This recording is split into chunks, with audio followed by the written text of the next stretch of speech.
அவர் தமக்கு முன்பாக வைத்திருக்கும் சந்தோஷத்தின் பொருட்டு அவமானத்தை எண்ணாமல் சிலுவையை சகித்து தேவனுடைய சிங்காசனத்தில் வலது பார்சத்தில் வீற்றிருக்கிறார்.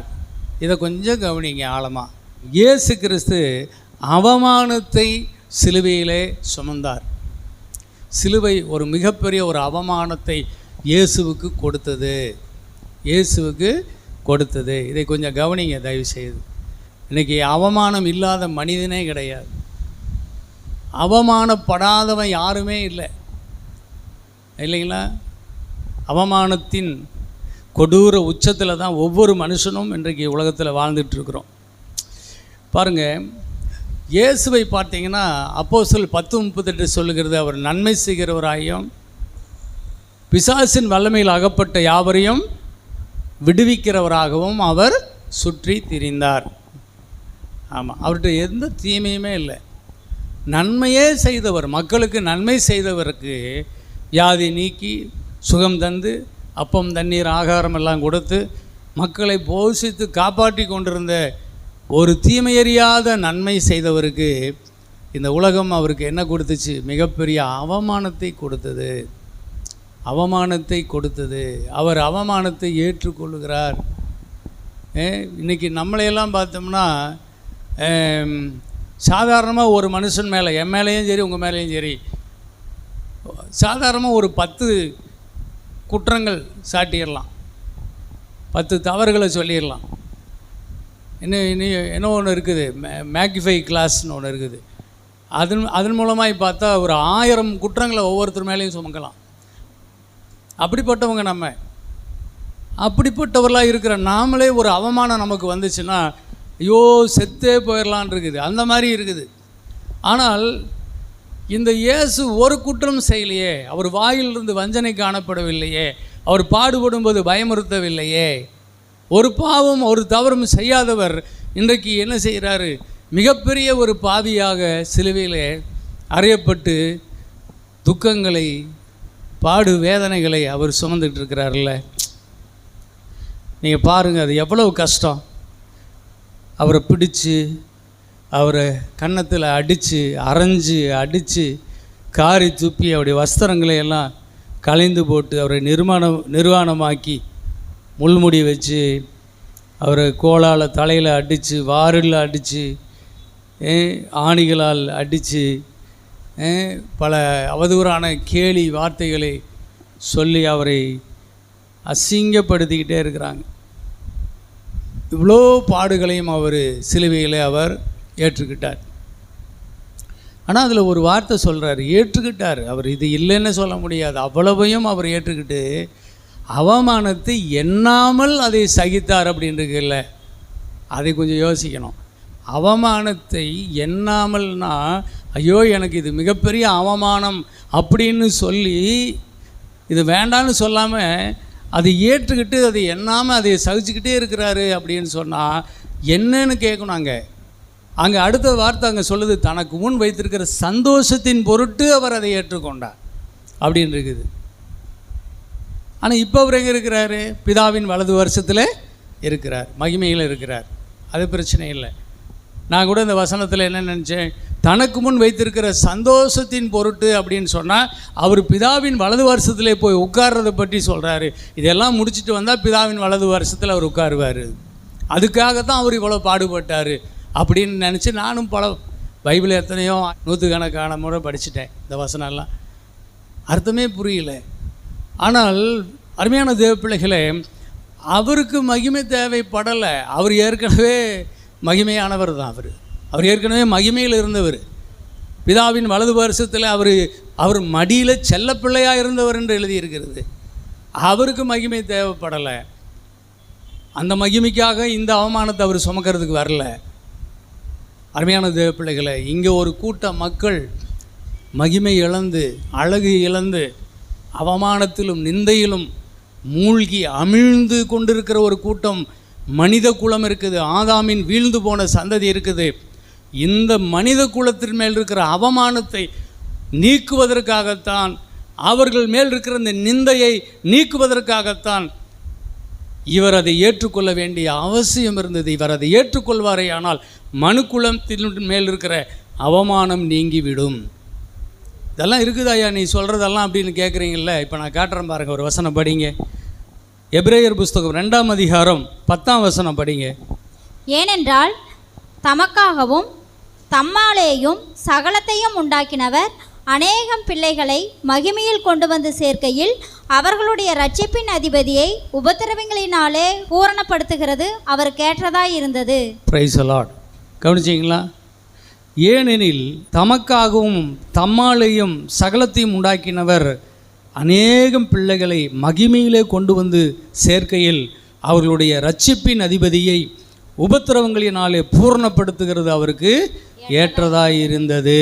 இரட்சிப்பின் அதிபதியை உபத்திரவத்தில் தள்ளினாதான் என்ன செய்ய முடியும்? அநேகம் பிள்ளைகளை மகிமையிலே கொண்டு வர முடியும். புரியுதுங்களா? அப்போ அவர் இந்த உபத்திரவத்துக்குள்ளே அவர் தள்ளப்பட்டது எதற்காக என்று சொன்னால், சோத்திரம், அவமானத்தில், அசிங்கத்தில், நிந்தையில், அருவருப்பில் கிடக்கிற அந்த மாதிரியான எண்ணங்களுக்குள்ளே இருக்கிற மக்களை மீட்பதற்காக. அருமையான தேவ பிள்ளைகளே, இயேசு சரீரத்தில் மட்டும் பாடுபட்டார் அப்படி இல்லை, அவர் ஆத்துமாவிலும் பாடுபட்டார். ஆத்தும துயரம் ரொம்ப பெருசுங்க. ஆமாம், உடம்பெல்லாம் நல்லா தான் இருக்குது, ஆனால் ஆத்துமா துக்கத்தில் இருக்கிறது, ஆத்துமா துயரப்படுகிறது, மரணத்துக்கு எதுவாக வியாகுலப்படுகிறது. ஆத்துமாவில் ஒரு நிந்தை அவமானம் வந்தால் சகிக்க முடியல, தத்தளிக்குது இல்லையா? அப்போ இது எல்லாம் எங்கேருந்து வந்துச்சு? பாவத்தினால் வந்துச்சு. பாவம் ஒரு மனுஷனை என்ன செய்து அவனுடைய ஆத்மாவை கலக்கி விட்டது. அவன் நல்லா இருந்தான், அவனுக்குள்ளே இருக்கிற ஒரு நல்லா இருந்த ஒரு ஆத்மா, தெளிவாக சந்தோஷத்தில் இருந்த ஆத்மா இப்பொழுது குழப்பத்தில் போய்விட்டது. பாவத்துக்கு பின்னாடி திகைக்குது, குழம்புது, தேவனுக்கு முன் வர முடியவில்லை, ஓடுது, ஒளியுது, அது இதையும் தேடி எடுத்து மறைக்க பார்க்குது, திருன்னு முழிக்குது. ரொம்ப கஷ்டங்க. கர்த்தருக்கு ஸ்தோத்திரம். அருமையான தேவ பிள்ளைகளே, அந்த வசனத்தில் தெளிவாக சொல்லுது, மகிமையிலே அவர்களை கொண்டு வந்து சேர்ப்பதற்காக. அநேகம் பிள்ளைகளை மகிமையிலே சேர்க்க. உங்களுக்கு நல்லா இருக்கும், இப்போ இது படித்தோம்னா தெரியுதுல்ல. ஆனால் அன்னைக்கு எங்களுக்கு இது சொன்னால் கூட எங்களுக்கு விட மாட்டாங்க. மகிமை அப்படின்னு சொன்னால் எப்போ தெரியுமா? செத்து போனால் கிடைப்பது தான் மகிமை. மகிமை என்பது இங்கேயெல்லாம் மனுஷனுக்கு கிடையாது. இந்த மீசை எடுத்தது கூட அதுதான் காரணம். ஒரு புருஷனுக்கு, ஆணுக்கு மகிமை மீசை. உனக்கு எதுக்கு மீசை? உனக்கு மகிமை கிறிஸ்து சிலுவையில் மகிமை இழந்திருக்கிறாரே, நீ எதுக்கு மீசை வச்சுட்டு இருக்கிற? உன்னுடைய மகிமையை எடு அப்படின்னு நான் பாருங்க. ஓ அப்படியா அப்படின்னு நினச்சிட்டு நான் எடுத்துட்டேன். அன்னையிலேருந்து இப்படி மொட்டையாக தெரிகிறேன். என்னன்னே புரியல. மகிமை என்பது எப்போயா கிடைக்கும் அப்படின்னா, மகிமை நீ செத்து போனால், பரலோகம் போனால் எல்லா மகிமையும் உனக்கு கிடைக்கும். பரலோகம் போய் நான் அனுபவிக்கிறதுக்காக ஏசு இந்த நாட்டில் இவ்வளவு பாடுபட வேண்டுமா? மகிமை பரலோகம் கண்டிப்பாக எனக்கு உண்டு, அதுவே இருக்குது. ஆனால் பூமியில் எனக்கு என்ன? பூமியில் உனக்கு ஒன்றும் கிடையாது. பிலிப்பியர் 4:19 சொல்லுது, தேவன் தம்முடைய ஐஸ்வர்யத்தின்படி நம்முடைய குறைவுகளை எல்லாம் கிறிஸ்து இயேசுவுக்குள் மகிமையிலே நிறைவாக்குவார் அப்படின்னு இருக்குது இல்லை. மகிமைன்னு போட்டவுடனே தூக்கி விட்டாங்க எல்லாம். உன்னுடைய குறைவெல்லாம் எங்கே தான் தீரும்? செத்து போய் பரலோகம் போயிட்டீங்கன்னா அங்கே எல்லாம் தீர்ந்துடும் அப்படின்ட்டாங்க. அப்போ பூமியில் ஒன்றும் கிடையாதுயா, போச்சா? எப்படியெல்லாம் பிரசங்கம் பண்ணியிருக்காங்க தெரியுமா? நீங்களாம் அந்த காலத்தில் இல்லாததுக்காக சந்தோஷப்படுங்கள். அலையிலே சொல்லுங்க பார்ப்போம். ஆமாம். அப்போ ஸ்தோத்திரம், மகிமை என்பது என்ன என்று சொன்னால், ஆமாம், அதனுடைய சரியான அர்த்தம் ஆங்கிலத்தில் கூட அதனுடைய சரியான அர்த்தம் சொல்லப்படுகிறது. ஒரு ஹானர், ஒரு மரியாதை, ஒரு கணம் என்று சொல்லுகிறது. அப்போது ஸ்தோத்திரம், அவமானத்துக்கு நேர் எதிர்ச்சொல் என்னங்க? மகிமை, அதாவது கணம் இல்லைங்களா? ஆனர் அதுதான். அப்போ நீங்கள் என்ன இழந்துட்ட? உன்னுடைய ஆனரை இழந்துட்ட, உன்னுடைய கணத்தை இழந்துட்ட. ஆகவே நீ கனப்படுத்தப்பட வேண்டும். எபிரேயர் புஸ்தகத்தில் இந்த 10 கீழே படிச்சிங்களே, 2:10 தானே படிச்சிங்க. அதுக்கு மேலே படிங்க, கண்டினியூவாக வருது பாருங்கள். 6லிருந்து படிங்க.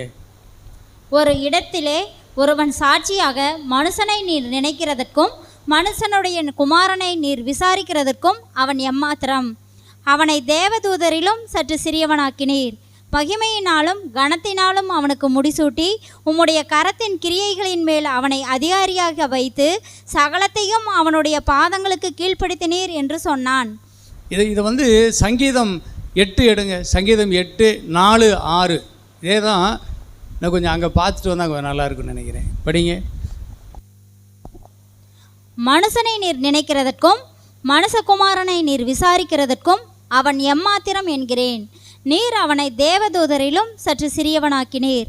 மகிமையினாலும் கனத்தினாலும் அவனை முடிசூட்டினீர். உம்முடைய கரத்தின் கிரியைகளின் மேல் நீர் அவனுக்கு ஆளுகை தந்து சகலத்தையும் அவனுடைய பாதங்களுக்கு கீழ்ப்படுத்தினீர். ஆடு மாடுகள் எல்லாவற்றையும் சகலத்தையும் அவர் கீழ்ப்படுத்தினீர். அது எல்லாமே இருக்குது. அதுக்கு அடுத்தலாம் மேலே வானம் கீழே பூமி சமுத்திரம் எல்லாமே அவனுக்கு கீழாக தேவன் கீழ்ப்படுத்தின விஷயமெல்லாம் அதில் இருக்குது. அப்போ மனுஷனை அவர் உண்டாக்கினார், அவனை விசாரித்தார். அவனுக்கு என்னென்ன கொடுத்துருக்கிறார் என்றால் கனத்தினாலும் மகிமையினாலும் அவனை என்ன செஞ்சிருக்காரு? முடிசூட்டி வச்சு சகலவற்றையும் அவனுடைய ஆளுகைக்குள்ளே ஒப்பு கொடுத்து விட்டார். எவ்வளோ பெரிய ஆண்டவர் பாருங்கள். அவன் சொன்னால் ஆகும், அவன் சொன்னால் நிற்கும். அந்த மாதிரி கடவுள் இந்த பூமியில் படைத்து அவனை வச்சிருக்கிறாரு. அதுதான் ஆச்சரியம். இந்த மனுஷனை நீர் நினைக்கிறதுக்கு விசாரிக்கிறதுக்கு அவன் எம்மாத்திரம். அப்படி இருந்தும் நீர் அவனை எவ்வளவு கனப்படுத்தி வச்சுருக்கிறீங்களேன்னு சொல்லப்பட்டிருக்கிறது. சிலரெல்லாம் சொல்லுவாங்கள்ல, நான் மனுஷனா நீ என்ன பெரிய கொக்கா அப்படின்னு கேட்பாங்க. கொம்பாடா நீ அப்படின்னு. ஆமாண்டா, நான் கொம்பு, நான் கொக்கு தான்டா. ஆமாம், தேவன் என்னை மகிமையினாலும் கனத்தினாலும் முடிசூட்டி வைத்திருக்கிறார். அது ஏற்றுக்கொள்ளணும். ஆனால் எங்கே இதெல்லாம் கெட்டு போச்சுன்னு சொன்னால், மனுஷன் பாவம் செய்த போது எல்லாமே இழந்துட்டு அவனுடைய கனத்தையும் மகிமையும் அவனை இழந்துட்டான் பாருங்க. சோத்திரம். இயேசு இழந்து போனதை தேடவும் ரட்சிக்கவும் திரும்ப அவனுக்கு கொடுக்கவுமே அவர் மனுஷகுமாரன் உலகத்தில் வந்தார். அப்படியானால் அவர் வந்தது எதற்காக வந்திருக்கிறாரு? நானும் நீயும் இழந்து போன மகிமையை கனத்தை மீண்டும் நமக்கு கொடுத்து நம்மை முடிசூட்டி பார்த்து அழகு பார்க்கத்தான் இயேசு உலகத்தில் வந்தார். இது எத்தனை பேர் விசுவாசிக்க முடியுது? முடியலன்னா ரொம்ப பரிதாபம் நீங்கள். ஏன்னா அவர் பட்ட பாடு வீணாக போயிடும் இல்லையா? விசுவாசிக்க முடியலன்னா எங்கேயோ மிஸ்டேக் இருக்குது பாருங்கள். கர்த்தருக்கு ஸ்தோத்திரம். அவர் நிச்சயமாக அவர் நம்முடைய அவமானத்திலிருந்து நம்மை வீட்டு ரட்சிக்கவே அவர் அந்த பாடுகளை பட்டார். சரி, இப்போ அந்த பாடுகளை குறித்து ஒரு வெளிப்படையான அந்த காரியங்களை குறித்து நம்ம இப்போது பார்க்க போகிறோம். இயேசு அவமானத்தை தான் சிலுவையில் சுமந்தாரா? எப்படி இருக்குது அதை பற்றி கொஞ்சம் சொல்லுங்கள் அப்படின்னு கேட்டிங்கன்னா நான் சொல்கிறேன். பாருங்கள், சிலுவையே ஒரு அவமானம் தான். எப்படின்னா படிங்க. உபாகமம் 21:22. கொலை செய்யப்பட்ட ஒருவன் மேல் சாவுக்கு பாத்திரமான பாவம் உண்டாயிருக்க அவனை கொலை செய்யும்படி மரத்திலே தூக்கி போடுவாயானால் இரவிலே அவன் பிரேதம் மரத்திலே தொங்கலாகாது. அந்நாளிலே தானே அதை அடக்கம் பண்ண வேண்டும். தூக்கி போடப்பட்டவன் தேவனால் சபிக்கப்பட்டவன். ஆகையால் உன் தேவனாகிய கர்த்தர் உனக்கு சுதந்திரமாக கொடுக்கும் உன் தேசத்தை தீட்டுப்படுத்தாயாக. சோத்திரம். பாருங்க, அப்போ சோத்திரம். மரத்தில் தூக்கப்பட்டவன், மரத்தில் யாரை தூக்கி போடணும்? சபிக்கப்பட்டவனை, தேவனால் சபிக்கப்பட்டவன். அவனை தூக்கி என்ன செய்ய? மரத்தில் தூக்கி போடுங்க. தேசத்தில் தீட்டுப்படக்கூடாது. தேசம் மிக பரிசுத்தமானது. தேசத்திலேயே மிகப்பெரிய ஒரு குற்றத்தை எவன் செய்கிறானோ அந்த குற்றவாளியை மரத்தில் தூக்கி போட்டு கொலை செய்வார்கள். அதுதான். அப்போ நீங்கள் நினச்சி பாருங்கள், தேசத்திலேயே மிகப்பெரிய குற்றவாளியா இயேசு கிறிஸ்து? என் ஆண்டவர், நான் நேசிக்கிறவர். அதே மாதிரி தான் நீங்களும் சொல்லுவீங்க, என் ஆண்டவர், நான் நேசிக்கிறவர், என் ஆத்ம நேசர். அவர் தேசத்திலேயே மிகப்பெரிய குற்றவாளியா அப்படின்னு பார்த்தா உங்கள் மனசு சொல்லும் இல்லை. சொல்லுவீங்களா சொல்ல மாட்டீங்களா? சொல்லுங்களேன் ஒரு தடவை தான். என் நேசர் பரிசுத்தர், ஒரு குற்றம் அறியாதவர். ஆமாம், தேசத்திலேயே பிறந்த குழந்தைகளிலேயே ஒரு குற்றமும் ஒரு பாவமும் அறியாதவர் ஒரு இருப்பாரே, ஆனால் இந்த இயேசு கிறிஸ்து மட்டும்தான். ஆனால் இன்றைக்கு அந்த ஒரு இயேசு கிறிஸ்து இன்றைக்கி தூக்கி சிலுவையில் என்ன செய்யப்படுகிறார்? பரிதாபமாக அவர் அவமானப்படுத்தப்படுகிறார். இந்த கலாத்தியர் 3:13 கூட அதான சொல்லுது. மரத்தில் தூக்கப்பட்ட எவனும் சபிக்கப்பட்டவன் என்று எழுதியிருக்கிறபடி கிறிஸ்து சாபமானார். அப்படியே விட்டுருச்சா? இல்லை. ஏன் சாபமானார்னால் அவர் நமக்காக சாபமானார் என்று எழுதியிருக்கிறது. இல்லையிலே சொல்ல பார்ப்போம். கிறிஸ்து சாபமானார். ஆனால் யாருக்காக சாபமானார்? எனக்காக. சொல்லுங்க, நமக்காக, எனக்காக அவர் சாபமானார். சாபமானாருங்க இதுங்க. சோத்திரம். அருமையான தேவ பிள்ளைகளே, ஒரு பெரிய அவமான சின்னம். சரி, இதை ஏசாயா 53 தொடாமல் போகவே முடியாது. 53க்கு வாங்க. 53 3ஆம் வசனத்தை படிங்க. அவர் அசட்டை பண்ணப்பட்டவரும் மனுஷரால் புறக்கணிக்கப்பட்டவரும் துக்கம் நிறைந்தவரும் பாடு அனுபவித்தவருமாய் இருந்தார். அவரை விட்டு நம்முடைய முகங்களை மறைத்து கொண்டோம். அவர் அசட்டை பண்ணப்பட்டிருந்தார், அவரை எண்ணாமற் போனோம். அவர் அசட்டை பண்ணப்பட்டிருந்தார், மனுஷராலே புறக்கணிக்கப்பட்டிருந்தார், துக்கம் நிறைந்தவர், பாடு அனுபவித்தவருமாய் இருந்தார். அவரை விட்டு நம்முடைய முகங்களை நாம் மறைத்து கொண்டோம். அவர் அசட்டை பண்ணப்பட்டிருந்தார், அவரை எண்ணாமற் போனோம். நினைச்சு பார்க்க முடியல.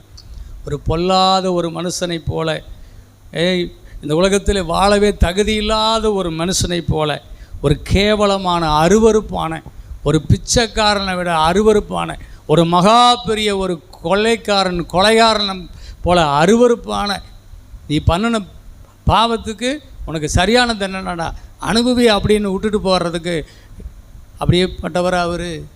அப்படி விட்டுட்டாங்க அவரை. அருமையான தேவ பிள்ளைகளே, சோத்திரம். அவர் ஒரு பொருட்டாக எண்ணாமல் போனார்கள். ஒரு பொருட்டாகவே எண்ணலை, யாருமே எண்ணலை. எப்படி இருக்கும் பாருங்க.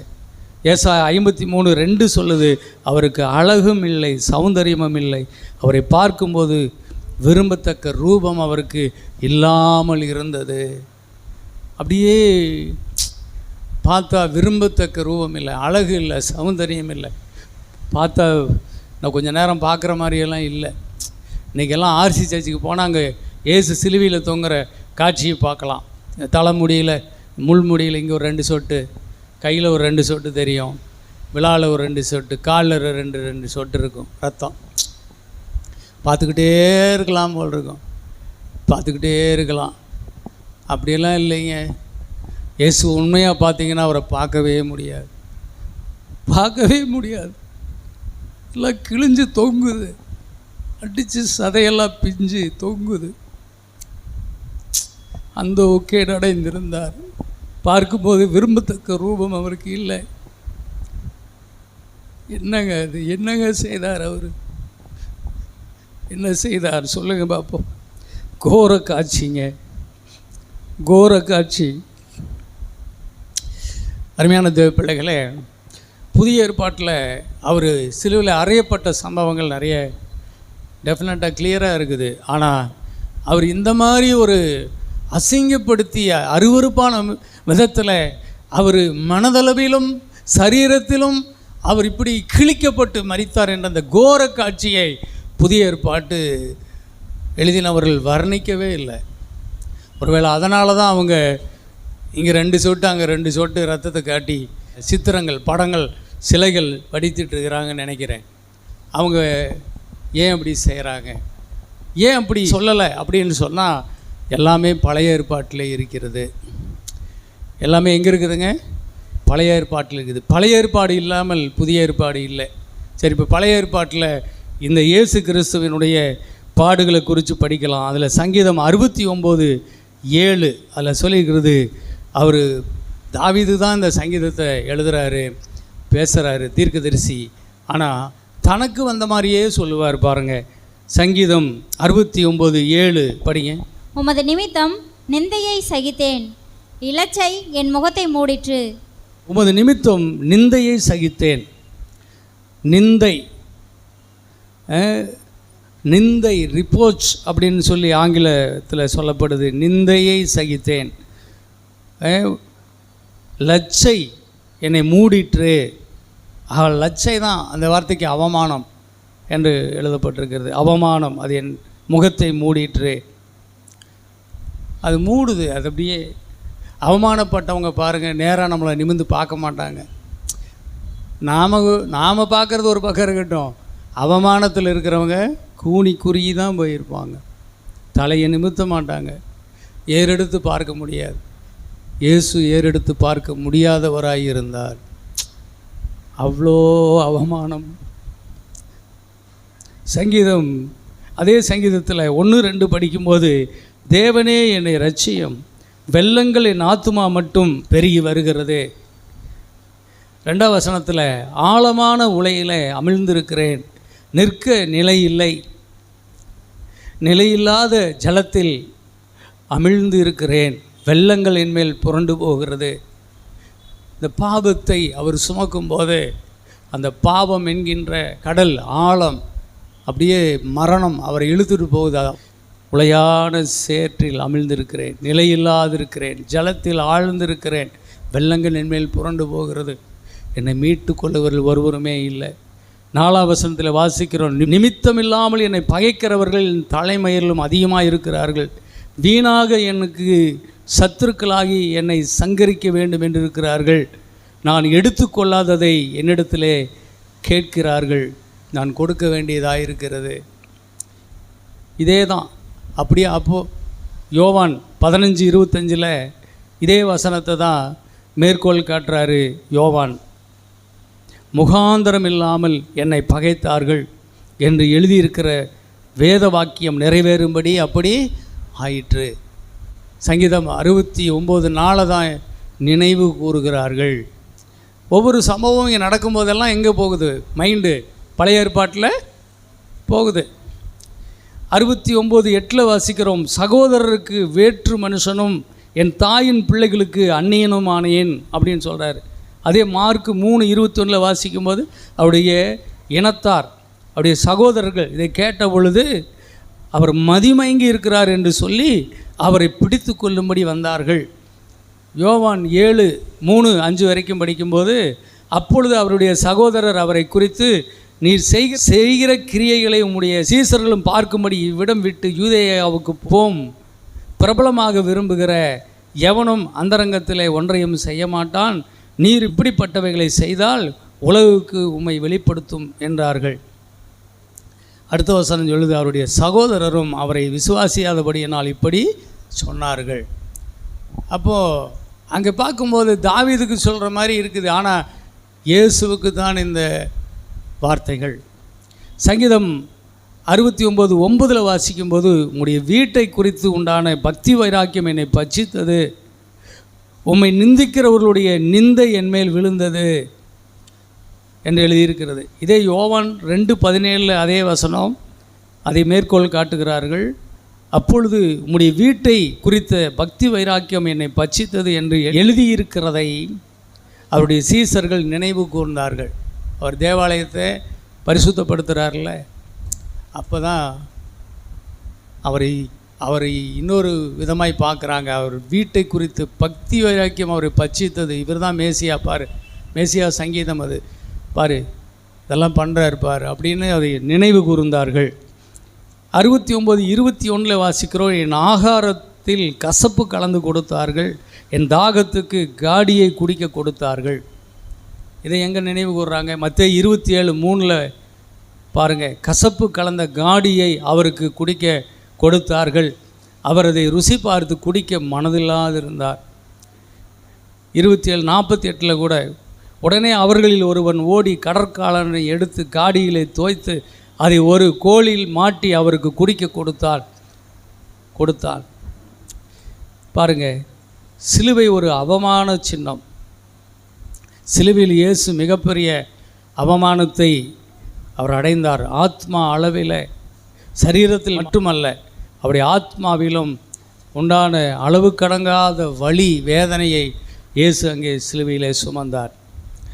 அருமையான தேவப்பிள்ளைகளே, அவர் வாழும்போதும் அப்படிப்பட்ட காரியங்களை அவருக்கு இருந்துக்கிட்டே இருந்துச்சு. அவர் மரிக்கும் போதும் அவருக்கு அளவில்லாத அந்த துயரம் அவருக்குள்ளே இருந்தது. இதெல்லாம் படிக்கும்போது தாவீது சொல்கிற மாதிரி இருக்குது, அவர் தனக்கு சொன்ன மாதிரி இருக்குது. நீங்கள் என்ன எல்லாத்தையும் எடுத்து ஏசுன்னு சொல்கிறீங்களே அப்படின்னு நீங்கள் நினைக்கலாம். நானும் கூட அப்படி நினச்சிருக்கிறேன். ஆனால் இந்த 1 பேதுரு 1:10 படிங்க. உங்களுக்கு உண்டான கிருபையை குறித்து தீர்க்க தரிசனம் சொன்ன தீர்க்கதரிசிகள் இந்த ரட்சிப்பை குறித்து கருத்தாய் ஆராய்ந்து பரிசோதனை பண்ணினார்கள்.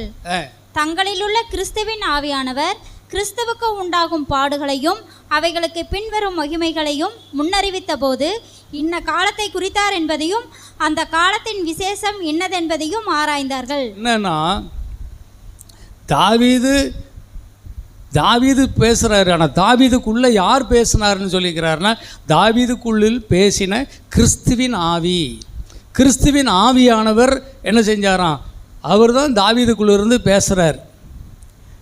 என் ஆகாரத்தில் கசப் கலந்து கொடுத்தார்கள், என் வீட்டை குறித்து பக்தி வைராக்கியம், என் சகோதரர்கள் என்னை பகைத்தார்கள், ஆமாம் என்னை முகாந்திரம் இல்லாமல் என்னை நிந்தித்து அவமானப்படுத்தினார்கள் அப்படின்லாம் தனக்கு வந்த மாதிரியே அவர் சொல்கிறார். ஆனால் அது தனக்குள்ளிருந்து பேசினது யார் என்றால் கிறிஸ்துவின் ஆவியானவர் பேசினார். தங்களில் கிறிஸ்துவின் ஆவியானவர் கிறிஸ்துவுக்குள் உண்டாகும் பாடுகளை மட்டும் பேசலை, அவைகளுக்கு பின்வரும் மகிமையையும் முன்னறிவித்தார்கள். அவைகளெல்லாம் நமக்காக எழுதப்பட்டது, நம்முடைய காலத்தில் இன்ற காலத்திலே வாழ்ந்து கொண்டிருக்கிற நமக்காக எழுதப்பட்டது என்பதையும் அவர்கள் ஆராய்ந்து அறிந்து கொண்டார்கள். இதை இன்னுமே சொல்லலாமா? 1 பேதுரு 1:12. தங்கள் நிமித்தமல்ல, நமது நிமித்தமே இவைகளை தெரிவித்தார்கள் என்று அவர்களுக்கு வெளியாக்கப்பட்டது. பார்த்தீங்களா?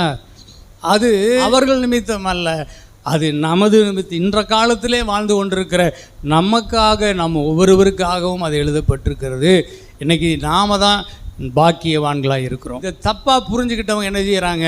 புனித வெள்ளி வரட்டும் பாருங்க, நிறைய பேர் சிலுவையில் அறையிறாங்க, அப்படியே வாரில் அடிச்சுட்டே போகிறாங்க ரோட்டில், வீதியில். அப்புறம் கொண்டு போய் அவரை படுக்க வச்சு அதே மாதிரி ஒரு சின்ன ஆணி வச்சு அடித்து அவரை தொங்கவே விட்டுறாங்க. நேர்த்திக்கடன் அதுவாக இந்த செய்ய சொல்லி அவர் சிலுவையில் மறிச்சார். அவர் நான் பாடுபட்டுட்டேன், நீ இனிமே ஆசீர்வாதங்களை மகிமையை ஏற்றுக்கொள், நீ மகிமையாக வாழு, அதுதான் தேவனுடைய விருப்பம். சோத்திரம். பாருங்கள், அவைகளெல்லாம் நமக்காக எழுதப்பட்டிருக்கிறது. அடுத்த வசனம் சொல்கிறது, பரலோகத்திலிருந்து அனுப்பப்பட்ட பரிசுத்த ஆவியினாலே உங்களுக்கு சுவிசேஷத்தை பிரசங்கிக்கிறவர்களை கொண்டு இவைகள் இப்பொழுது உங்களுக்கு அறிவிக்கப்பட்டு வருகிறது. பரலோகத்திலிருந்து அனுப்பப்பட்ட பரிசுத்த ஆவியினாலே உங்களுக்கு சுவிசேஷத்தை பிரசங்கிக்கிறவர்களை கொண்டு இவைகள் உங்களுக்கு அறிவிக்கப்பட்டு வருகிறது. இவைகளை உற்று பார்க்க தேவதூதர்களும் ஆசையாக இருந்தார்கள். பழைய ஏற்பாட்டை ஆராய்ச்சி பண்ணி புதிய ஏற்பாட்டில் இயேசுவை பார்க்கிறார்கள். வேத வாக்கியங்கள் நிறைவேறும்படி இப்படியெல்லாம் நடக்கிறது. அப்போ இயேசு சொன்னார்ல, மோசே ஆகமங்களில் எழுதியிருக்கிற என்னை பற்றி எழுதியிருக்கிற தீர்க்க தரிசனங்களில் என்னை பற்றி எழுதியிருக்கிறவைகள் எல்லாமே நிறைவேறும்படி இப்படி நடந்தது. ஒரு சிலர் சொல்லுவாங்க, நாங்களாம் புதிய ஏற்பாட்டு ஊழியக்காரங்க, நாங்களாம் புதிய ஏற்பாட்டு சபை. என்ன புதிய ஏற்பாடு? பழைய ஏற்பாடை புறக்கணித்து விட்டால் புதிய ஏற்பாடே கிடையாது. பழைய ஏற்பாட்டில் தான் இருக்கிற எல்லாமே என்ன செய்யப்பட்டது? பழைய ஏற்பாட்டினுடைய நிறைவேறல் தான் புதிய ஏற்பாடு. அடியிலே சொல்லுங்க பார்ப்போம். ஆகவே ஸ்தோத்திரம், பழையதையும் புதியதையும் என்ன செய்யணும்? அப்படியே ஆராய்ந்து பார்த்து அதை புரிந்து தெளிவடைந்தார்கள். அவங்க தான் பிரசங்கிகள், அவங்க தான் பரலோகத்திலிருந்து அனுப்பப்பட்ட தேவனுடைய பிரசங்கிகள், சுவிசேஷகர்கள். அவர்களால் தான் சத்தியம் நமக்கு கிடைக்கும். இந்த ஆசீர்வாதத்தை உற்று பார்க்க தேவதூர்களும் அன்றைக்கு ஆசையாக இருந்தார்கள். ஆனால் அவங்களுக்கு என்ன விளங்கவில்லை. இயேசு பூமியில் ஒரு சின்ன குழந்தையாக மாட்டு தொழுவத்தில் பிறந்த பொழுது பரலோகத்தில் இருக்கிற உன்னதத்தில் இருக்கிற தேவதூதர்களெல்லாம் இறங்கி அந்த குழந்தையை பார்க்கிறார்கள். ஒரு சேரக்கூடாத ஒளியிலே வாசமாக இருக்கிற குழந்தை இதுதானா அப்படின்னு அந்த முகத்தை பார்க்குறாங்க. எல்லாம் உன்னதத்தில் ஓசனா என்று, பூமியில் மனுஷருக்கு சமாதானம் என்று தேவனை பாடி புகழ்கிறார்கள். பரலோகமே இறங்கி வந்துருச்சு. ஏன்னா அங்கே இருக்கிற தேவன் எங்கே வந்துட்டார்? இங்கே படுத்திருக்கிறார். புரியல அவங்களுக்கு. அவ்வளோ பெரிய மகிமையை இருந்தவர் மகிமையை துறந்து தன்னை வெறுத்து இப்படி குழந்தையா இங்கே படுத்திருக்கிறாரு. என்னது விஷயம்? தேவதூதர்கள் உற்று பார்க்கிறார்கள், விளங்கலை. இதை பிறப்பை பற்றி சொல்லும்போது கூட தேவதூதன் தான் போய் சொன்னான் மரியாளுக்கு, மரியாளே பயப்படாதே, நீ ஒரு குழந்தையை பெறுவை, இயேசுன்னு பேருவை, அவர் பெரியவர், ஆண்டவர்னு சொன்னான். அதே மாதிரி குழந்தை பிறந்துருச்சு. பார்க்குறான். 40 நாள் உபவாசம் முடிஞ்ச பிறகு தேவதூரில் அவருக்கு பணிவிடை செய்கிறாங்க. அதெல்லாம் நடக்குது. அப்புறம் அவர் பாடுகளுக்கு ஒப்பு கொடுக்கப்படுகிறார். அவரை பிடிச்சிட்டு போய் அசிங்கப்படுத்துகிறாங்க, அவமானப்படுத்துகிறாங்க. அப்போல்லாம் கோடிக்கணக்கான தேவதூரில் அவருடைய இந்த சிறியாருக்கு கூட ஒவ்வொருத்தருக்கும் தேவதூரில் இருக்கிறாங்களே, இயேசுக்கு தேவதூரில் இருக்க மாட்டாங்களா? எவ்வளோ தேவதூதர்கள்! அவங்க எல்லாம் என்ன செய்கிறாங்க? பட்டயத்தை உருவி ரெடியாக இருக்கிறாங்க. என்னடா நடக்குது? நான் ஆராதிக்கிறேன், நான் மகிமைப்படுத்துகிறேன், நாங்கள்லாம் துதிக்கிறேன், எங்களை எல்லாம் உருவாக்கின எங்கள் ஆண்டவரை போய் இப்படி அடிக்கிறானுங்களே, இவ்வளோ பேசுகிறாங்களே, தூசிக்கிறாங்களே. அவர் அப்படியே பார்த்துட்டே இருக்கிறாங்க தூதர்கள். ஒரு வார்த்தை, ஒரு கண்ணை சிமிட்டுனா போதும், திசம்சம் பண்ணிடுவோம் அப்படின்னு ரெடியாக இருக்கிறாங்க. ஆனால் அவரோ பேசவே, அவங்களுக்கு ஆர்டர் கொடுக்கவே இல்லை. அவரே சொல்கிறாரு, இப்பொழுது என் பிதாவை நோக்கி நான் வேண்டிக் கொண்டால் 12 லேகியோனுக்கு அதிகமான தூதர்களை அனுப்புவார், என் பிதா அனுப்பிடுவார் சொன்னார். ஆனால் அனுப்பலை. அவரை தன்னந்தனியாய் அந்த அவமானங்களுக்குள்ளே போய்கிட்டே இருக்கிறாரு. தேவதூதர்கள் இதெல்லாம் பார்த்துட்டு ஆச்சரியப்படுறாங்க, என்னடா நடக்குது, ஏன் எங்கள் கையெல்லாம் கட்டி போட்டு எங்கள் மனசையெல்லாம் துடிக்க வச்சுக்கிட்டு இந்த மனுஷனுங்களுக்கு, இந்த மனுஷனை நினைக்கிறதுக்கு, அவளை விசாரிக்கிறதுக்கு எம்மாத்திரம் என்று எழுதியிருக்குது. இந்த கேவலமான மனுஷர்கள், இவெல்லாம் மனுஷனே கிடையாது, எல்லாத்தையுமே போட்டு தள்ளிடலாம், அந்த மாதிரி இருக்கிறானுங்க. அவ்வளவு கோபத்தில் தான் தேவதூதர்கள் இதெல்லாம் உற்று பார்த்து கொண்டு இருக்கிறார்கள். அப்படியே மறிச்சும் போயிட்டார். அதுக்கப்புறம் கொண்டே கல்லறையில் வச்சாச்சு. உயிரோடு எழுந்த பிறகு ஒரு தேவதூதன் வந்து கல்லறையின் கல்லை புரட்டி தள்ளுறான். 2 தூதர்கள் உள்ளே உட்காந்துக்கிட்டு அவங்களுக்கு ஒரு கட்டளை, அவர் உயிரோடு எந்திரிச்சாச்சு, போயிட்டார் சொல்லு அப்படின்ற. அவன் வரவனுக்கெல்லாம் அதை சொல்லிகிட்டு இருக்கிறான். பரமேறி போகும்போது கூட அவர் அப்படியே போயிட்டார். அவர் என்ன சொன்னார், கலிலேயராகிய மனுஷரை அங்கே பார்த்துட்டே நிற்கிறீங்களே, அவர் என்ன சொன்னார், நீங்கள் போங்க, அவருக்கு சாட்சிகளாக இருங்க, இப்போ எருசலேமில் போய் காத்துருங்க, பரிசுத்தாவி வரும்னு சொன்னார்ல, எல்லாம் போங்க கலைஞ்சு போங்கன்னு அனுப்பி தான் விட்டுறாங்க. அவங்களுக்கு என்னென்ன வேலைங்களை. ஆனால் அதுக்குள்ளே எவ்வளோ பெரிய ரட்சிப்பின் தெய்வீக திட்டத்தை தேவன் தீர்மானித்து நிறைவேற்றி முடித்து விட்டு மேலே போய் பிதாவின் வலது பார்சத்தில் உட்கார்ந்தார். தேவதூதர்கள் உற்று பார்த்து கொண்டிருக்கிறார்கள். இதெல்லாம் ஏன் நடக்குது, எதுக்கு நடக்குது, ஒன்றுமே அவங்களுக்கு விளங்கலை. ஆனால் இன்றைக்கு தேவனுடைய சபையில் பிரசங்கிக்கும் போது தேவதூதர்களெல்லாம் நீங்கள் கேட்குற மாதிரியே தூதர்களும் இன்றைக்கி கேட்டுக்கிட்டு தான் இருக்கிறாங்க. எபேசியர் 2ஆம் அதிகாரத்தில் 3ஆம் அதிகாரம் 10ஆம் வசனம், உன்னதங்களில் உள்ள துரைத்தனங்களுக்கும் அதிகாரங்களுக்கும் அவருடைய அனந்த ஞானமானது சபையின் மூலமாய் இப்பொழுது தெரிய வரும் பொருட்டாக இயேசு கிறிஸ்துவை கொண்டு எல்லாவற்றையும் சிருஷ்டித்த தேவனுக்குள்ளே ஆதி காலங்கள் முதல் மறைந்திருந்த இரகசியத்தினுடைய ஐக்கியம் இன்னதென்று எல்லாருக்கும் வெளிப்படையாக காண்பிக்கிறதற்கு இந்த கிருபை எனக்கு அளிக்கப்பட்டிருக்கிறது. இப்போ பவுல் பிரசங்கம் பண்ணுறாரு, அந்த வெளிப்பாடுகளை குறித்து இப்போ பிரசங்கம் பண்ணுறாரு. இதெல்லாமே உங்கள் நிமித்தம், இந்த மனுக்குலம் மனிதர்களாகிய உன்னையும் என்னையும் தேவன் பெருசாக நினச்சதுனால நாம் இந்த பாவ அடிமைத்தனத்திலிருந்து, ஆதாமின் வீழ்ச்சியிலிருந்து வெளியே வந்து நாமெல்லாம் மீண்டு வாழ்வதற்காக தேவனை இவ்வளவு கஷ்டத்தையும் பட்டார் என்று உன்னதத்தில் இருக்கிற துரைத்தனங்கள், அதிகாரங்களும் வந்து கேட்குது. நீங்கள் கேட்குற மாதிரி அவங்களும் அவங்க கேட்டுட்ருக்குற. இப்போ தான் அவங்களுக்கு புரியுது, ஓஹோ இப்படியா சமாச்சாரம் அப்படின்னு. ஏனென்றால் விழுந்து போன அவர்களுடைய இனமான தூதர்களுக்கு அவர் ரட்சிக்க கை கொடுக்கல. ஆனால் விழுந்து போன ஆதாமின் பிள்ளைகளாகிய உங்களுக்கும் எனக்கும் அவர் கை கொடுத்துருக்கிறார். சங்கீதம் 22 ஃபுல்லாக மேசியாவினுடைய சங்கீதம்தான் இல்லைங்களா? ஆனால் அதே பக்கத்தில் 23 இருக்குது, அதுக்கு அடுத்து 24 இருக்குது. 23ஆம் சங்கீதம் கர்த்தரின் மெய்ப்பராக இருக்கிறார் இல்லைங்களா? 24 வந்து இயேசு கிறிஸ்துவின் 2ஆம் வருகை குறித்த சங்கீதம். ஆனால் இதுக்கு நடுவில் ஒரு சங்கீதம் இருக்குல்ல 23, அதுதான் இன்றைக்கு இயேசு பாடுபட்ட பிறகு வாழ்ந்து கொண்டிருக்கிற நமக்கு எழுதப்பட்ட சங்கீதம். அது கர்த்தரின் மெய்ப்பராக இருக்கிறார், நான் தாழ்ச்சி அடையேன், அவர் என்னை புல்லுள்ள இடங்களில் மேய்த்து அமர்ந்த தண்ணீரில் என்னை கொண்டு போய் விடுகிறார். நான் மரண இருளின் பள்ளத்தாக்கில் நடந்தாலும் பொல்லாப்புக்கு பயப்படேன், தேவரீர் என்னோடு கூடவே இருக்கிறீர், உமது கோலும் உமது தடியும் என்னை தேற்றேன். சத்துருக்களுக்கு முன்பாக நீர் எனக்கு ஒரு பந்தியை ஆயத்தப்படுத்தி என் தலையை எண்ணெயால் அபிஷேகம் பண்ணுகிறீர், என் பாத்திரம் நிரம்பி வழிகிறது, என் ஜீவனுள்ள நாளெல்லாம் நன்மையும் கிருபையும் என்னை தொடரும், நான் கர்த்தருடைய வீட்டில் நீடித்த நாட்களாய் நிலைத்திருப்பேன். எவ்வளோ அருமையான இதுதான் நம்முடைய அனுபவம், இதுதான் நம்முடைய ஜெபம். இதை ஒரு முறையாவது நீங்கள் ஜெபமே வரலைன்னா இதை படித்து சொல்லிங்கன்னா, இதை உணர்ந்தீங்க, இதை அறிக்கை செஞ்சீங்கன்னா கூட பெரிய ஜெபம். சாவு வீட்டுக்கு போகும்போதெல்லாம் இந்த சங்கீதத்தை படித்து தான் அடக்கம் வீட்டிலேருந்தே தூக்கிட்டு போகிறாங்க. வாழும்போதே கர்த்தரின் மெய்ப்பர், என்னை தாழ்ச்சி அடையாமல் பூமியில் காக்கிற தேவன், அல்லேலூயா. ஆமாம், இதை போய் முடிஞ்ச பிறகு இனிமே உனக்கு மேய்ப்பராக இருப்பார். இனி அவர் எங்கே உனக்கு மேய்ப்பராக இருக்கிறது? பூமியில் தான் உனக்கு மேய்ப்பர் வேண்டும். பூமியில் தான் உனக்கு சத்துருக்கள் இருக்கிறாங்க. சத்துருக்கள் முன்பாக உனக்கு ஒரு பந்தி ஆயத்தப்படுத்தி உன் தலையை எண்ணெயால் அபிஷேகம் பண்ணி உன் சத்துருக்கு முன்பாக உன் தலையை உயர்த்துறதுக்கு பூமி தான். பரலோகத்தில் எங்கே பிசாசு இருக்கிறான்? அப்போ இது பூமிக்குரிய சத்தியம். பூமியில் வாழ்வதற்காக இனிமே நீ இப்படி தான் வாழணும். உன் தலையை உயர்த்துகிற, உன் கொம்பை உயர்த்துகிற ஒரு தேவன், அவர் உனக்கு மேய்ப்பராக இருந்து ஆடு உன்னை நடத்துவார்.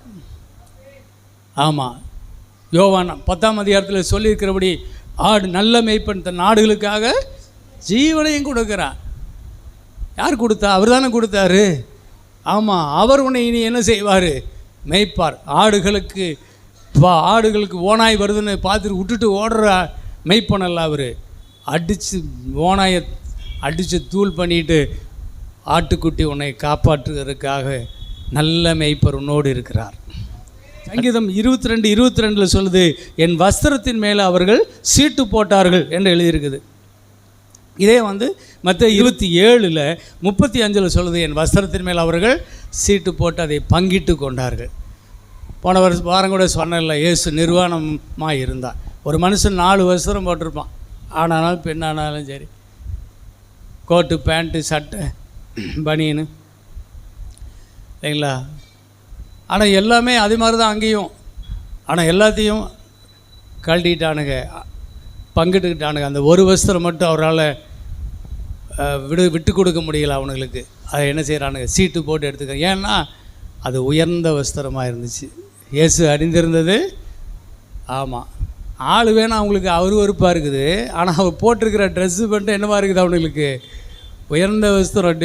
இது என்னடா எவ்வளோ காஸ்ட்லியாக இருக்குது, சீட்டு போட்டு இது பிக்காமல் யாராவது ஒருத்தர் எடுத்துக்கலாமேன்னு எடுக்கிறானுங்க. இன்றைக்கி சொல்கிறாங்கல்ல, நல்ல வஸ்திரம் நமக்கு எதுக்கு அப்படின்னு. அப்படி ஒரு மல்லு துணியில், ஒரு காடா துணியில் ஒரு துணியை போட்டு இப்படி இது வரைக்கும் கை வச்சு போட்டால் போதாதா? ஜிப்பா வேட்டி போட்டால் போதாதா? உனக்கு எதுக்கு காஸ்ட்லி? உனக்கு எதுக்கு உயர்ந்த வஸ்திரம்?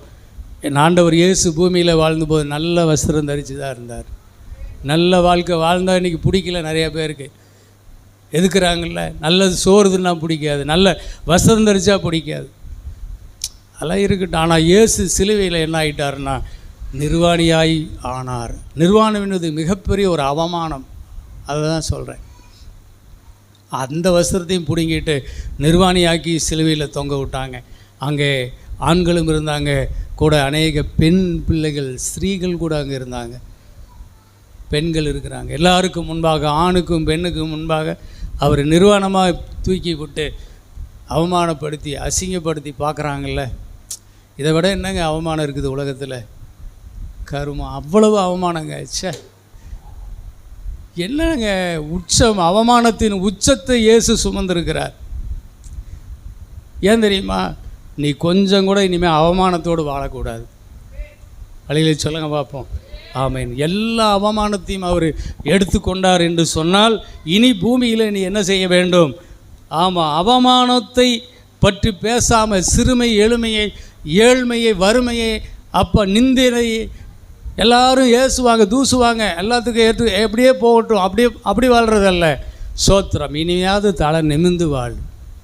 இனியாவது கனமுள்ள பிள்ளை என்பதை உணர்ந்து கனமாக பேசு, கனமாய் உடுத்து, உன் உடையிலே நடையிலே உன்னுடைய, நான் அப்படி தான் ஜெபம் பண்ணுவேன், என்னுடைய ஒவ்வொரு அசைவிலும் இயேசு வெளிப்பட வேண்டும் என்று. ஆமாம், என் கண், என் பேச்சு, என் வார்த்தையை, என்னுடைய ட்ரெஸ், என்னுடைய கை அசைவில் கூட இயேசு இருக்க வேண்டும் என்று நினைப்பேன். அலையிலே சொல்லுங்க பார்ப்போம். ஆமேன். கனமாய் எண்ணுங்கள். கனவீனமானவர் அல்ல இயேசு, கனமாய். இப்போது வேளை கனவீனத்தில் இருந்திருந்தால் அந்த கனவீனம் சிலுவையில் இயேசு ஒப்பு கொடுத்து விடுங்கள். இயேசு எடுத்துக்கொண்டார். இயேசு விடத்தில் விட்டு விடுங்கள். அவர் எடுத்துட்டார், நீ தான் விட மாட்டேங்கிற. நிறைய அவமானங்கள், விட மாட்டேங்கிறீங்க. சிறு பிள்ளை காலத்திலேருந்து பள்ளிக்கூடத்தில் நமக்கு பீஸ் கட்டலைன்னா வெளியே நிறுத்திடுவாங்க. நான்லாம் நின்று இருக்கிறேன், ரொம்ப கஷ்டப்பட்டுருக்கிறேன். பெரிய அவமானம், பெஞ்சு மேலே நிற்க வைப்பாங்க. நல்ல மார்க் எடுக்கலைன்னா திட்டுவாங்க. பாடம் புரியலைன்னா கேட்கலாம் முடியாது, அடி தான் பின்னுவாங்க. இப்போல்லாம் அதெல்லாம் கிடையாது. பிள்ளைங்களுக்கு சௌகரியமாக இருக்குது. இவ்வளோ அவமானங்கள் பள்ளிக்கூடத்தில் ஃபெயில் பண்ணி விட்டுருவாங்க, பயமாக இருக்குது. அதெல்லாம் கூட மறக்க முடியாத நிந்தைகள் மனசில் இருக்குது நிறையா. அது ஒரு பக்கம். நாமளாக செய்கிற சில இதில் ஆசைகளை இச்சை இழுப்புண்டு சிக்குண்டு சோதிக்கப்பட்டு பாவத்தில் விழுந்து போன நிறைய பாவங்கள், அதனால் சிக்கப்பட்டு அவமானம். ஒருவேளை யாருக்குமே தெரியலனாலும் நமக்கு தெரியுமில்ல, நம்ம மனசாட்சிக்கு அது அவமானம். அது வேற வாட்டுது. செய்யாத தவறுகளினால் அனுபவித்த அவமானங்கள் தாக்குது, செய்த தவறுகளினால் உண்டாகி மற்றவர்களால் நிந்தை நம்மை தாக்குது. அல்லது யாருமே பார்க்கலைன்னா கூட என் சொந்த மனசாட்சி என்னை குற்றம் அவமானப்படுத்துது, தாங்க முடியல. அவமானம் இல்லாத மனிதன் யாருமே கிடையாதுங்க. அவமானம் நல்லதுக்கு அல்ல.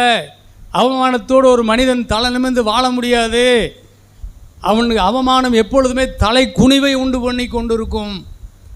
அந்த நிலைமை மாற வேண்டும்.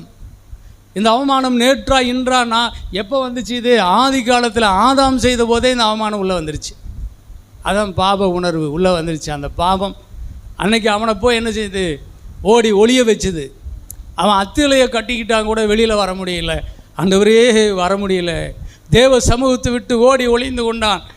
வா வெளியில், நான் வர முடியல, நான் நிர்வாணியாக இருக்கிறேன். அவனுடைய வசனம் அவனுக்கு பாதுகாப்பு தரல. அருமையான தேவ பிள்ளைகளே, அவமானம் தேவனுக்கு உண்டாக வரவிடாதபடி தடுக்கிற ஒன்று, தலை நிமிர முடியாதபடி தடுக்கிற ஒன்று, அது நம்முடைய ஜெபங்களுக்கு தடையாக இருக்கிறது. அவமானப்பட்டு தலைகுனிவாக இருக்கிற ஒரு மனிதன் தலை நிமிர்ந்து தேவனை பார்த்து ஜெபிக்க தகுதி இல்லாதவன். ஆகவே தான் அவன் ஒன்றும் பெற்றுக்கொள்ள முடியாதபடி தத்தளிக்கிறான். கிறிஸ்தவனாக இருந்தும் தத்தளித்து கொண்டிருக்கிறான். இதை யோபு புஸ்தகத்தில் எடுங்க. யோபு 11ஆம் அதிகாரம் 14ஆம் வசனத்தை படிங்க. நான் பாவம் செய்தால் அதை நீர் என்னிடத்தில் விசாரித்து என் அக்கிரமத்தை என் மேல் சுமத்தாமல் விடீர். அப்படி சொல்கிறார். நான் பாவம் செய்தால் அதை நீர் என்னிடத்தில் விசாரித்து என் அக்கிரமத்தை என் மேல் சுமத்தாமல் விடீர். என் அக்கிரமம், என் அநியாயம், அது எனக்குள் இருக்க வரையிலும் நான் தலை நிமிர்ந்து பார்க்க முடியாது. என் ஜெபங்களுக்கு பதில் இல்லை. ஆகவே அக்கிரமமும் அநியாயமும், அக்கிரமம் அகற்றப்பட வேண்டும், அநியாயம் நீக்கப்பட வேண்டும். பாவ உணர்வு உள்ளத்தில் இருந்தால் ஜெபம் கேட்கப்படாது. அதனால தான் இன்றைக்கி ஜெபிக்கிற தேவதாசர்களை தேடிக்கொண்டு இந்த ஆத்துமா அலையுது.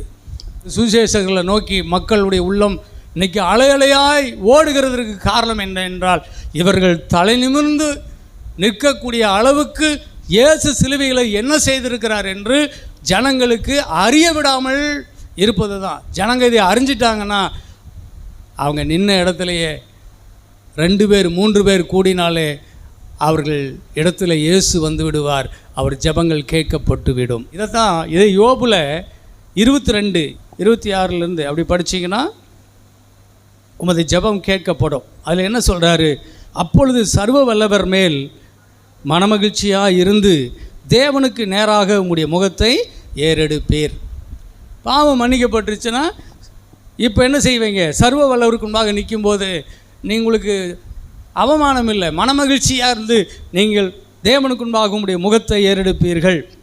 நீர் அவரை நோக்கி விண்ணப்பம் பண்ண அவர் உமக்கு செவி கொடுப்பார். அப்பொழுது நீர் உம்முடைய பொருத்தனைகளை செலுத்துவீர். நீர் ஒரு காரியத்தை நிர்ணயம் பண்ணினால் அது உமக்கு நிலைவரப்படும். உம்முடைய பாதை வெளிச்சம் பிரகாசிக்கும். மனுஷர் ஒடுக்கப்படும் போது திடப்பட கடவர்கள் என்று நீர் சொல்ல தாழ்ந்தோர் ரட்சிக்கப்படுவார்கள். குற்றமற்றவனையும் கூட தப்புவிப்பீர். உம்முடைய கைகளின் சுத்தத்தின் நிமித்தம் அவன் தப்புவிக்கப்படுவான் என்றார். பாவம் மன்னிக்கப்பட்டு உன்னுடைய அவமானம் நீங்கிருச்சுன்னா நீங்கள் தலை நிமிருவீங்க, நீங்கள் ஜெபிப்பீங்க, உங்கள் ஜெபங்கள் கேட்கப்படும். நீங்கள் மட்டும் ரட்சிப்பில்லை, உங்களுக்கு அடுத்தவர்களுக்கு ஜெபித்தாலும் அவர்களுக்கும் ரட்சிப்பை தேவன் தருவார். அல்லேலூயா. நீங்கள் கேட்பதும் கிடைக்கும், நீங்கள் சொல்லுவதெல்லாம் நிறைவேறும் அப்படின்னு சொல்கிறார். ஆகவே தான் ஸ்தோத்திரம். அவமானம் இன்றைக்கு இருக்கிற பிள்ளைகளாக நாம் இல்லை. நீ இதை கவனிச்சினா சிலுவையில் இயேசு என் அவமானத்தை சுமந்தார். அவர் அதனை என் அவமானத்தை நீக்கி என்னை மகிமையில் கொண்டு வருவதற்காக அவர் அதை சகித்து கொண்டார். அதற்காகவே இரட்சிப்பின் அதிபதி கொடூரமான உபத்திரவத்திலே ஒப்பு கொடுக்கப்பட்டார். அவர் அதை ஏற்றுக்கொண்டு இருப்பாரையானால் நான் இனி ஒரு அவமானத்தை நான் சுமக்க மாட்டேன், ஒரு அவமானத்தை கூட சுமக்க மாட்டேன். என் மேல் இருக்கிற அத்தனை அவமானத்தையும் நான் இயேசுவின் நாமத்தினாலே வெளியேற்றுகிறேன். இயேசுவின் இரத்தத்தை என் இருதயத்தில் தெளிக்கிறேன், என் இருதயத்தை கழுவுகிறேன். என் இருதயம் மாசற்றதாக இருக்கிறது. என்னுடைய ஆவி, ஆத்மா, சரீரம், என் உள்ள இருக்கிற உள்ளான மனிதன் ஆன்மா இப்பொழுது எந்த குற்ற உணர்ச்சிகளும் எந்த அவமானத்திலும் தலைகுணையிலும் அவன் இல்லை. அவன் விடுவிக்கப்பட்டு விட்டான். என் ஆண்டவர் என்னை தலைநிமிர செய்திருக்கிறார். சொல்லணும் தேவ பிள்ளைகளே, சத்தியம் இதுதான். அப்போ நீங்கள் இதை சத்தியத்தை அறிந்து கொள்ளவும், இந்த சத்தியத்தை நீங்கள் நம்பவும், இதை நீங்கள் அறிக்கை பண்ணவும் வேண்டும். இதுதான் உங்களுக்கு ஆசீர்வாதத்தை கொண்டு வரும். என்ன சொல்கிறது, இன்னொரு முக்கியமான பாயிண்ட்டு, டைம் இல்லை. சரி, அடுத்த வாரம் கர்த்தருக்கு சித்தமானால் பார்ப்போம். புரியுதா உங்களுக்கு? ஜெபம் பண்ணுவோமா? ஸ்தோத்திரம். அப்படியே கண்களை மூடுங்க, சொல்லுங்கள். நான் அவமானத்தால் தலை குனிந்து வெட்கப்பட்டு வாழ்ந்து வந்தேன். இயேசு என் பாவத்தையும் அவமானத்தையும் சிலுவையில் ஏற்றுக்கொண்டபடியால் என்னுடைய அவமானம், வெட்கம், தலைகுனிவு எல்லாம் என்னை விட்டு நீங்கிவிட்டது. இனி நான் தலை நிமிர்ந்து வாழப்போகிறேன். நான் மகிமையினாலும் கனத்தினாலும் முடிசூட்டப்பட்டு விட்டேன். பிசாசு என்னை இனி அவமானப்படுத்த முடியாது. என் மனசாட்சியும் என்னை அவமானப்படுத்த முடியாது. தேவன் என்னை விடுதலையாக்கி விட்டார். அவருக்கு கோடான கோடி ஸ்தோத்திரம். இனி தைரியமாய் கிருபாசன தண்டையில் சென்று தலை நிமிர்ந்து என் ஆண்டவரை பார்த்து விண்ணப்பம் பண்ணுவேன். அநேகருக்காகவும் விண்ணப்பம் பண்ணுவேன். இனி என் ஜெபங்கள் கேட்கப்படும். என்னை அவமானத்திலிருந்து விடுதலையாக்கின கர்த்தருக்கு கோடான கோடி ஸ்தோத்திரம். அல்லேலூயா, அல்லேலூயா, அல்லேலூயா. ஆமென், ஆமென். எத்தனை பேருக்கு இந்த சத்தியம் புரிஞ்சுதுங்களா? முதல்ல புரிஞ்சுதா? நல்லா இருந்ததா? கை தூக்கி காட்டுங்க பார்ப்போம். புரிஞ்சுதுன்னா கை தூக்கி காட்டுங்க. பிசாசு வெக்கப்படட்டும். இந்த சத்தியம் புரிஞ்சாவே நீங்கள் விடுதலையாக்கப்பட்டுட்டீங்க. ஆமென். கர்த்தர் உங்களை ஆசீர்வதிப்பாராக. சோத்திரம், சோத்திரம்.